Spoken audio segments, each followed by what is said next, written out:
Assalamualaikum warahmatullahi wabarakatuh. Perkenalkan, nama saya Putri Klima Salsabila Trihapsah dari kelas A4 PGSD 2023 dengan NIM 23060275. Di sini saya akan sedikit menjelaskan tentang perubahan iklim dan ACD.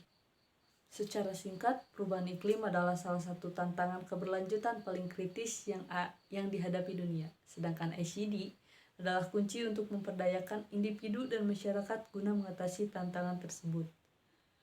Yang pertama adalah perubahan iklim, masalah utama pembangunan berkelanjutan. Perubahan iklim bukan hanya masalah lingkungan, tetapi juga masalah sosial, ekonomi, dan politik yang mengancam seluruh pilar pembangunan berkelanjutan. Akar penyebab dari perubahan iklim, aktivitas manusia terutama pembakaran bahan bakar fosil, batu bara, minyak gas, deforestasi, dan praktik pertanian industri yang melepaskan gas rumah kaca dalam jumlah besar. Dampaknya lingkungan, yang pertama lingkungan, peningkatan suhu global, pencairan es di kutub, kenaikan permukaan laut, cuaca ekstrim, badai, banjir, kekeringan, dan kepunahan keanekaragaman hayati. Yang kedua sosial dan ekonomi, ancaman terhadap ketahanan pangan dan air, peningkatan angka pengungsi iklim, penyebaran penyakit, kerusakan infrastruktur, dan kerugian ekonomi yang masif. Sedangkan ACD, pendidikan untuk membangun berkelanjutan. ACD adalah proses pembelajaran yang bertujuan untuk memperdayakan pelajar dari semua usia dengan pengetahuan, keterampilan, nilai, dan sikap yang diperlukan untuk mengambil keputusan yang bertanggung jawab dan berkontribusi pada masa depan yang berkelanjutan. Tujuan ACD bukan hanya menambah ilmu, tetapi mengubah pola pikir dan perilaku. Hubungan bagaimana ACD menjawab tantangan perubahan iklim. ACD berperan sebagai katalisator untuk aksi iklim melalui beberapa pendekatan. Yang pertama, membangun kesadaran dan pengetahuan ilmiah. ACD memastikan bahwa masyarakat memahami 1. Sains di balik perubahan iklim, 2. Dampak lokal dan global yang sudah terjadi. Yang ketiga, koneksi antara gaya hidup sehari-hari, konsumsi energi, pola makan, transportasi dengan emisi gaya rumah kaca. Yang kedua, mengembangkan keterampilan abad 21. ACD melatih keterampilan kritis yang dibutuhkan untuk melawan perubahan iklim. Yang dengan cara 1. Berpikir kritis, 2. Pemecahan masalah kompleks, merancang solusi inovatif yang mitigasi emisi dan adaptasi, menyesuaikan diri dengan dampak iklim. Yang ketiga, kolaborasi, bekerja sama dalam tim yang beragam untuk menyelesaikan masalah yang tidak bisa diatasi sendirian. Nah, yang ketiga, menanamkan nilai dan sikap ACD, membentuk karakter yang peduli lingkungan dan sosial, yang menumbuhkan rasa tanggung jawab, empati, dan keadilan antar generasi.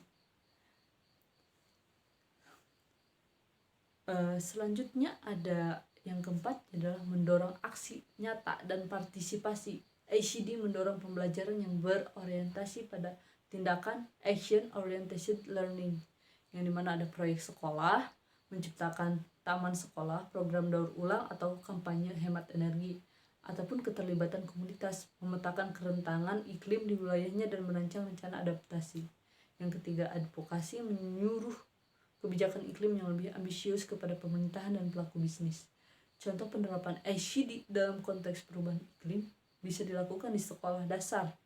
Siswa belajar tentang siklus air dan dampak kekeringan, lalu membuat bioteori di halaman sekolah untuk konservasi air.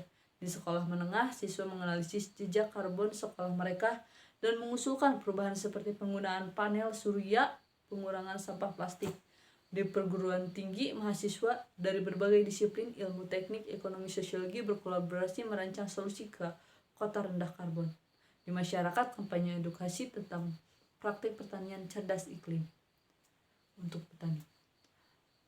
Dari perubahan iklim dan ACD dapat disimpulkan dua sisi dari mata uang yang sama.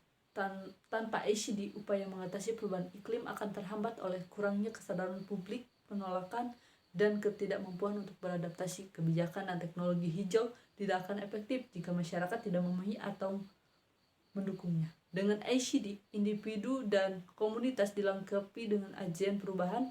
Mereka tidak hanya menjadi korban yang pasif, tetapi menjadi pemecah masalah yang aktif dalam menciptakan dunia yang lebih tangguh dan berkelanjutan.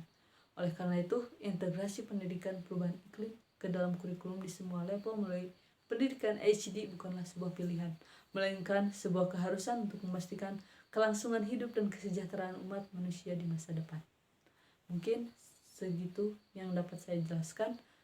Wassalamualaikum warahmatullahi wabarakatuh. Terima kasih.